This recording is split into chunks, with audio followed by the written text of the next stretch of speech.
here for you on optimizing your channel through thumbnails. And so before we dive into everything, here are a few quick notes about titles and thumbnails and how important they are going to be. So we'll take a second to touch in on why titles and thumbnails can be uniquely important for your content performance. Cool. We're going to go over all sorts of best practices for your thumbnails. These are just our tips and tricks that we've seen work for other creators. Kaylin, you can go to the next slide here. Yeah, but as Kaylin was saying, thumbnails and titles, but we're going to be mainly focusing on thumbnails. Really, the packaging of your videos are super important. They all work together. You could have the best video, but if the thumbnail's not there, then people might not even click on it to watch it. So it's really important to have that great thumbnail to attract those viewers into your videos. The first best practice we have is picture perfect. So you want to make sure that the images, if you're using images on your thumbnail, are very well balanced. Have a main focal point to attract those viewers' attention into your video. The depth of field. Think about your background. Maybe it's something, from the video, or maybe it's just a color that really attracts people's attention. But play around with that blank space. You don't want it to be too busy in there. When you are producing the video, always sit down and take some pictures if you are, doing an IRL type video, not necessarily a gaming video or faceless video, but try and capture that high res image beforehand so you're not thinking about it after. Also, maybe while you're filming, try and get some moments, some screen grabs in some high resolution so you don't have to worry about getting that picture afterwards. But also give yourself some options, because what you think might make the best thumbnail, that picture might not work for what you actually want to go for later. So Hunter will go over the A/B testing for thumbnails later in this call, but you want to have different options for yourself. Also, make it pop. So you want to utilize high contrast to allow your subject to stand out against, both background, and always think about light and dark modes. Always think about your thumbnail, how it will look on both modes.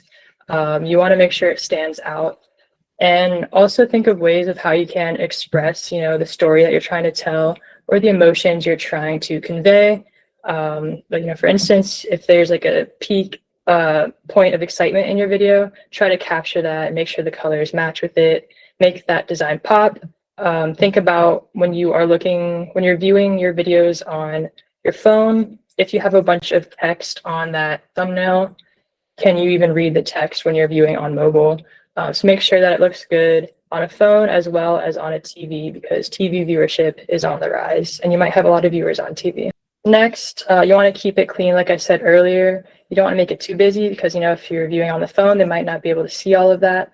And it can also overwhelm the viewer. If there's too much, they won't really know what's going on. You just want to make it the most impactful statement that you can have on that thumbnail. So you have examples on the right side there. The top ones are, the busier options that people had, and then the bottom ones are how they kind of shrunk those ideas down, just so the most impactful thing was left on the thumbnail. And then some other best practices that we have.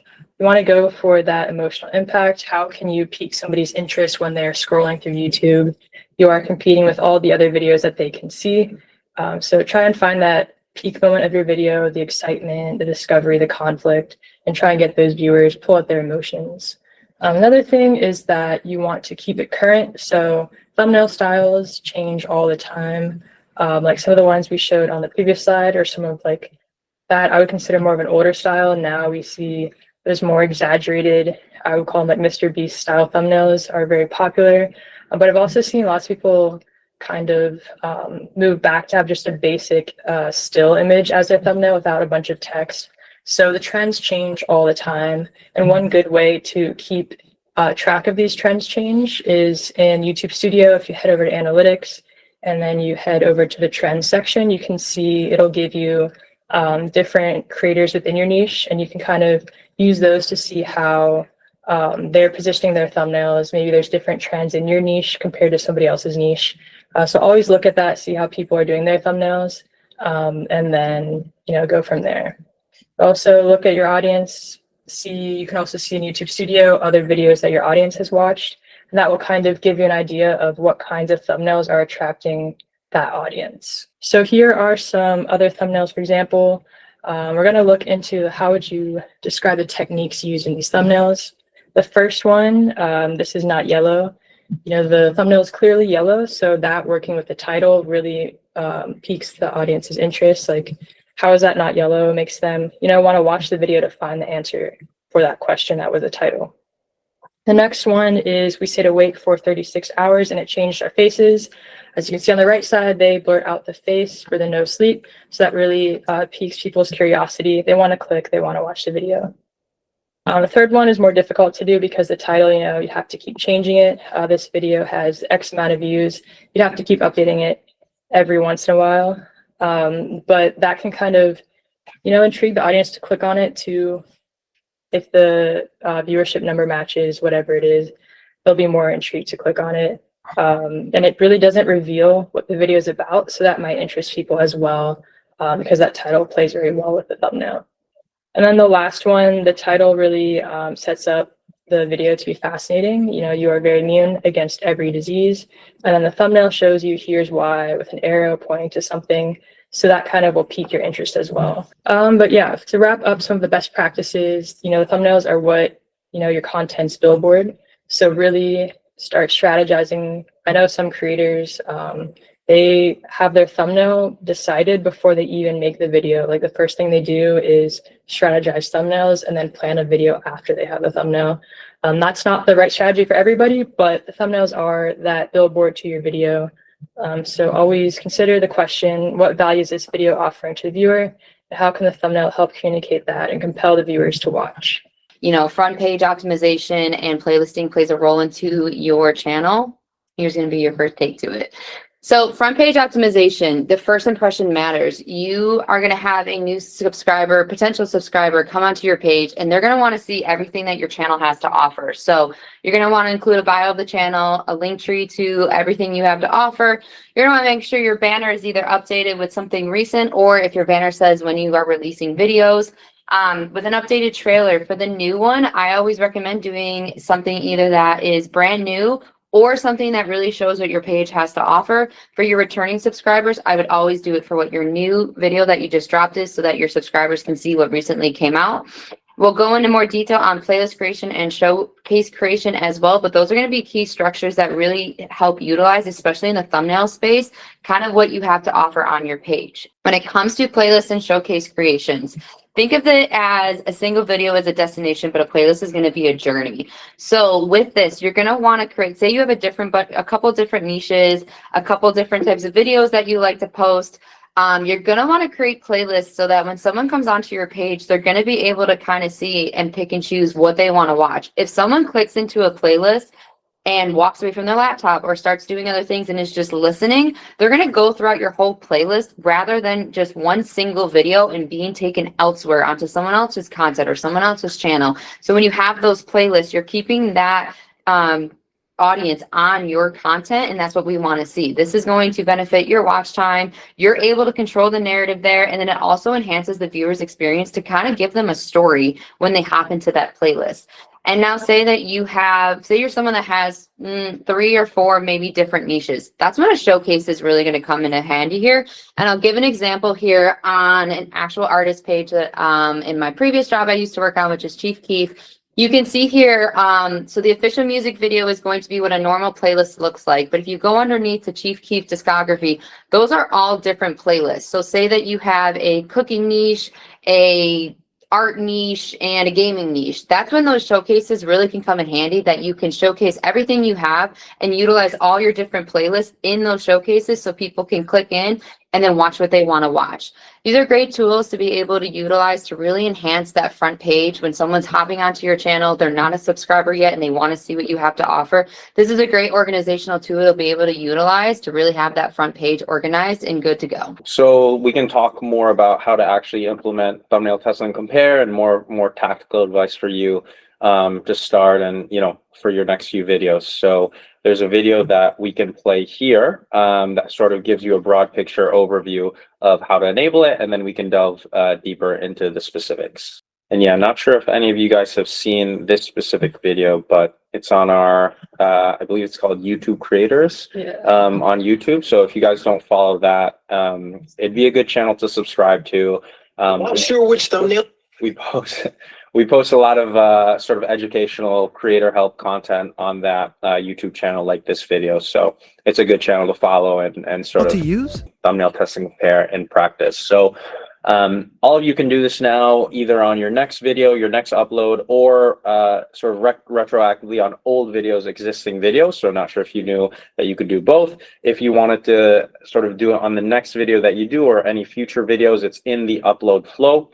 So here you can see it's obviously in YouTube Studio. When you go to post a new video, in the upper right hand corner, create, upload video, and then click test and compare. And then you can also do that on old videos, where you can click content in Studio, click on the video you'd like to edit, and then under thumbnail again, which I think is under the 3 dots in Studio, you can click test and compare, and then run experiments on old videos that you've already previously posted if you wanted to see results there. You can upload up to 3 thumbnails for testing, and then click done once you've published your video.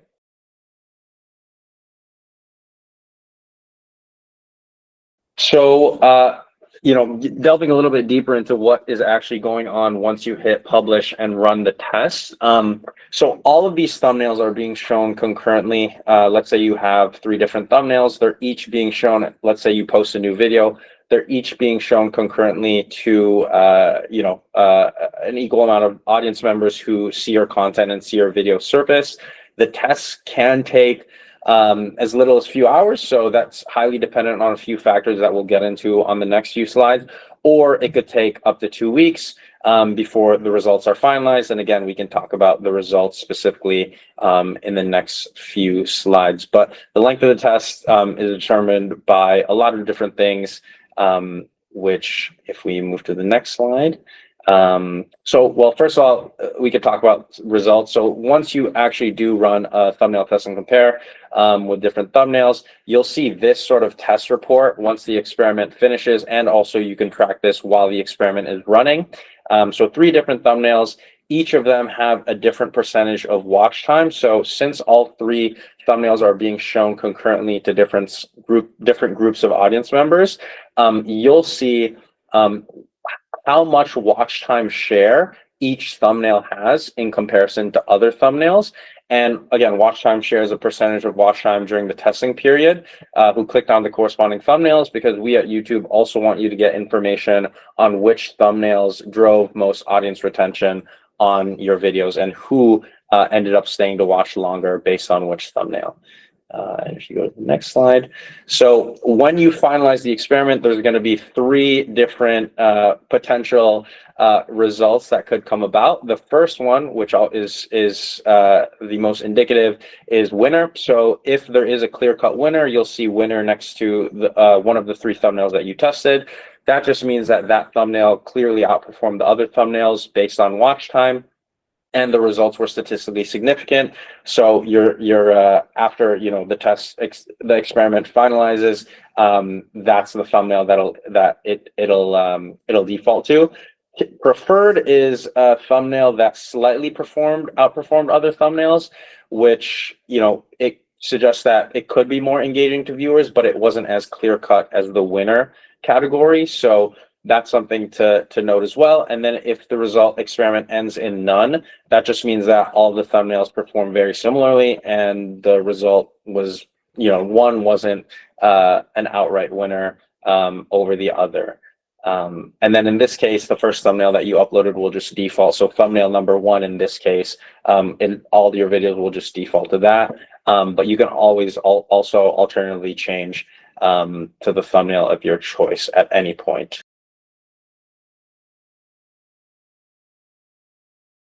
So just a few things good to know. Like I mentioned before, the test can involve up to 3 thumbnails. It can be used on new or older videos. And then just like the video said, you can't run this for MFK, mature videos, and also live streams.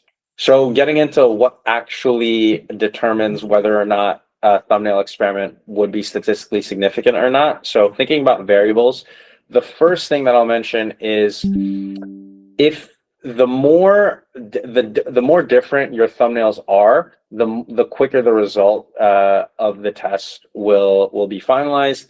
Some things to think about as well. So when you're thinking about variables in your thumbnails, if you make way too many changes on each of the 3 different thumbnails, you could get a result, right, that says it's statistically significant and it's a clear-cut winner, but you as a creator might not then know what exactly led to that thumbnail being more successful than the others if there's too many variables. So it's always important to keep in mind, you want to make sure you know the main changes for each thumbnail so you understand why that thumbnail might have driven more watch time and might have been the winner.